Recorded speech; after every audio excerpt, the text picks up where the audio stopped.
देखिए, विष योग लाभ भी पहुंचाता है, हालांकि भौतिक जीवन में इसका बहुत रोल नहीं होता। ऐसा योग होने पर कभी कभी व्यक्ति के पास ऑकल्ट पावर्स आ जाते हैं, रहस्यमयी शक्तियां आ जाती हैं। ऐसे योग से व्यक्ति की अतीन्द्रिय क्षमता, इंट्यूटिव पावर, चीज़ों को पहले से जान लेना, चीज़ों को पहले से समझ लेना, ये अतीन्द्रिय क्षमता बढ़ जाती है। सही दिशा मिलने पे ये योग व्यक्ति को उच्च स्तर का आध्यात्मिक बना देता है, हाई लेवल का स्पिरिचुअल बना देता है। इस योग वाले लोग विदेश में बहुत सफलता पाते हैं। अपने जन्म स्थान, अपने परिवार से दूर जाएं तो बहुत सफल होते हैं। लेकिन शनि के विष योग का जो सबसे बड़ा इम्पैक्ट है कि ये मन की बड़ी परीक्षा लेता है, मन में बड़ी पीड़ा पैदा करता है।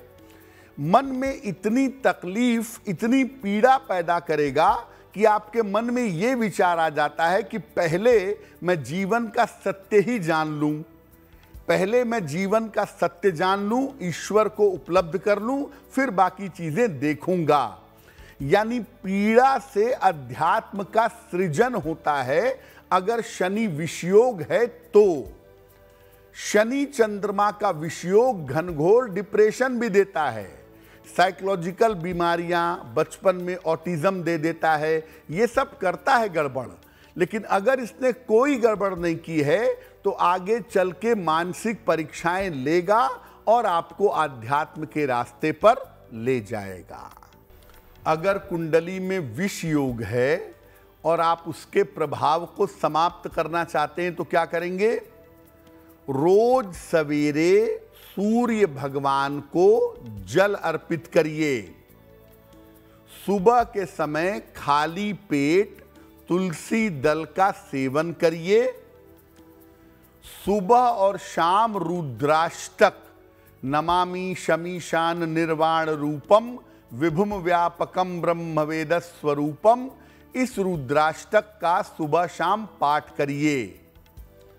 एकादशी का उपवास, महीने में 2 बार एकादशी आती है, जरूर रखिए।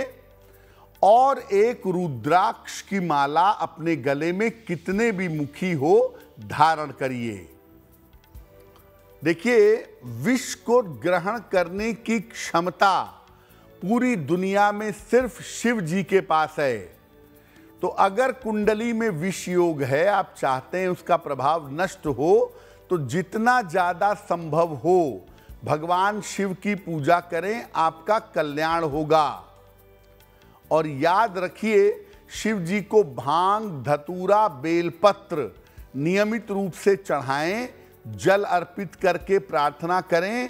अगर रेगुलरली आप ऐसा करें तो कुंडली का विष योग भंग हो जाएगा।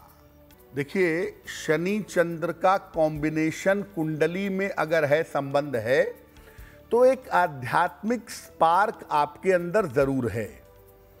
अब अगर उसके साथ बुध भी चौपट हो गया, चंद्रमा दुष्ट स्थानों में चला गया, शनि नकारात्मक भाव का स्वामी है, तो ये depression, obsessive compulsive disorder, phobia, ये सब पैदा कर देगा।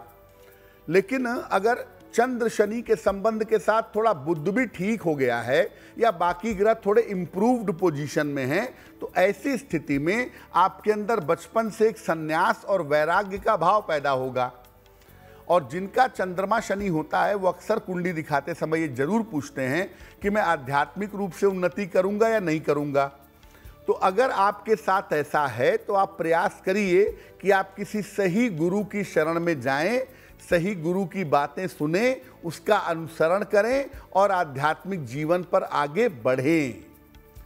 अगर आप ऐसा करना शुरू करें, नियमित रूप से साधना करें, जब तक गुरु नहीं मिलते हैं मंत्र जप करें, ध्यान करें, तो निश्चित रूप से आध्यात्मिक शक्तियां आपकी बढ़ेंगी और आप आध्यात्मिक मार्ग पर आगे बढ़ पाएंगे।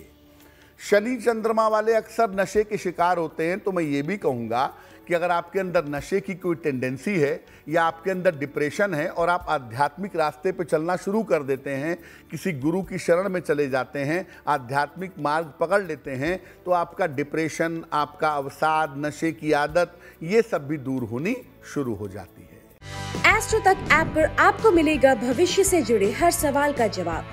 डाउनलोड कीजिए एस्ट्रो तक ऐप और चुटकी में जुड़िए इंडिया के बेस्ट एस्ट्रोलॉजर से।